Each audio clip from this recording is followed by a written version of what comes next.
یہ طریق جو ہے سلوک کا، اللہ تعالیٰ تبارک و تعالیٰ کے راستے میں چلنے کا، یہ طریق جو ہے یہ ہر وقت چاہتا ہے کہ کچھ آدمی کیا کہنا چاہیے، بے فکر نہ ہو، بے فکر نہ ہو، بلکہ اللہ تعالیٰ سے مانگتا رہے کہ میں، کیونکہ اس کے نفس کے تقاضے جو ہیں وہ کسی بھی وقت ابھر جاتے ہیں، اللہ بچائے۔ مولانا رومی رحمۃ اللہ علیہ فرماتے ہیں مثنوی میں کہ ایک حکایت بیان فرمائی ہے کہ ایک آدمی جو تھا وہ کہیں جنگل میں لکڑیاں وکڑیاں کاٹ رہا تھا، تو سردی کا موسم تھا، تو سردی کے موسم میں لکڑیاں کاٹتے کاٹتے وہ اس میں کہیں ایک وہ اژدہا سانپ وہ نکل آیا، لیکن دیکھا کہ بالکل مردہ ہے، تو لکڑی میں لپٹا ہوا تھا، انہوں نے کہا چلو مردہ تو ہے ہی، اٹھا کے لے گیا اپنے گھر میں، تو لے کے ڈال دیا، وہ لکڑی کے ساتھ لپٹا ہوا تھا اور بالکل بے حس و حرکت تھا، مردہ تقریباً۔ جب وہاں اپنے گھر لے کر آیا تو وہاں سردی کا موسم تھا، وہاں ذرا گرمائی ملی، تو کچھ دنوں کے بعد اس میں حرکت پیدا ہو گئی اور وہ جیسے مردے سے زندہ ہو جاتا ہے اس طرح ہو گیا۔ اب وہ جو ہے، اور اس نے کسی کو ڈس لیا جا کے، تو حضرت مولانا رومی رحمۃ اللہ علیہ فرماتے ہیں کہ انسان کا جو نفس ہے یہ تربیت کے بعد، مشق کے بعد ہو تو جاتا ہے کہ ایسا ہے جیسے کہ مردہ، لیکن جہاں اس کو کوئی موقع ملتا ہے غلط خواہشات پیدا کرنے کا تو یہ پھر زندہ ہو جاتا ہے۔ تو مولانا فرماتے ہیں نفس اجدر ہاست او کے مرداست،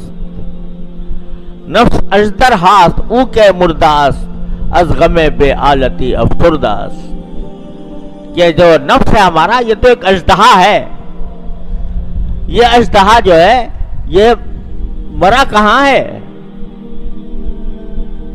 البتہ غم بے آلتی افسرداست، البتہ تم نے تربیت کر کے مشق کر کے اس کو افسردہ بنا دیا ہے،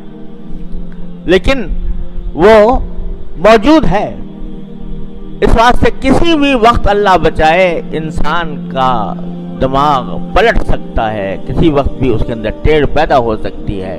اس لیے یہ دعا سکھائی گئی کہ اے اللہ ہمارے دلوں میں ٹیڑھ پیدا نہ فرما۔ یا ذرا ہر شخص اپنے دل کو ٹٹول کر دیکھ لے، کتنا ہی اللہ نے اس کو عبادت کی توفیق دی ہو، کتنا ہی اس کو تدین عطا فرمایا ہو، کتنا وہ اپنے آپ کو گناہوں سے بچانے کی کوشش کرتا رہا ہو، لیکن ہر شخص اپنے دل کو ٹٹول کے دیکھ لے کہ کبھی نہ کبھی دل میں غلط خیالات آتے ہیں، برے خیالات آتے ہیں، اور وہ خیالات کبھی ارادے کی حد تک پہنچتے ہیں، کبھی صرف خواہش اور تمنا کی حد تک رہتے ہیں، کبھی ارادے تک بھی پہنچ جاتے ہیں، اللہ بچائے۔ اگر آدمی کی صحبت ٹھیک نہ ہو، اگر اس کا ماحول سازگار نہ ہو، تو یہ جو دل میں خواہشیں اور جذبات یا امنگیں یا تمنائیں پیدا ہو رہی ہیں، اگر ذرا اس کو ماحول دوسرا ملے تو آدمی بھٹک کے کہیں سے کہیں جا سکتا ہے۔ تو جب کبھی دل میں کسی گناہ کا خیال پیدا ہوتا ہو، ارادہ پیدا ہوتا ہو، خواہش پیدا ہوتی ہو، تو فوراً اللہ تعالیٰ کی طرف رجوع کر کے کہہ لو ربنا لا تزغ قلوبنا بعد اذ ہدیتنا، ایک آدمی ایک ایسے ماحول میں جا رہا ہے کہ جہاں اس کو اندیشہ ہے کہ میری نگاہ بھٹک جائے گی یا میرے دل خراب ہوگا یا مجھ سے کوئی غلط کام ہونے کا اندیشہ ہے، تو جانے سے پہلے اور راستے میں یہ دعا کرتا جائے، ربنا لا تزغ قلوبنا بعد اذ ہدیتنا وہب لنا من لدنک رحمۃ۔ اس میں اللہ تبارک و تعالیٰ کی ایک تو حمد بھی ہے کہ اللہ آپ نے اپنے فضل و کرم سے ہمیں ہدایت دے دی ہے، آپ نے اپنے فضل و کرم سے ہمیں ہدایت کا مورد بنایا، یہ آپ کا انعام ہے، آپ کا کرم ہے، ہم اس کا شکر ادا کرتے ہیں، لیکن آئندہ کہیں ہم بھٹک نہ جائیں۔ اب کسی مجلس میں آپ جا رہے ہو، اندیشہ ہے کہ یہاں مجلس میں جائیں گے تو غیبتیں ہوں گی، غیبت کی مجلس ہوگی، دوسروں کا ذکر آئے گا، اس کو برا بھلا کہا جائے گا، اندیشہ ہے۔ اول تو ایسی مجلس میں جانے سے پرہیز ہی کرے تو آدمی تو بہتر ہے، لیکن بعض اوقات جانا ہو جاتا ہے اور وہاں لوگ مل جاتے ہیں، اندیشہ ہے کہ غیبتیں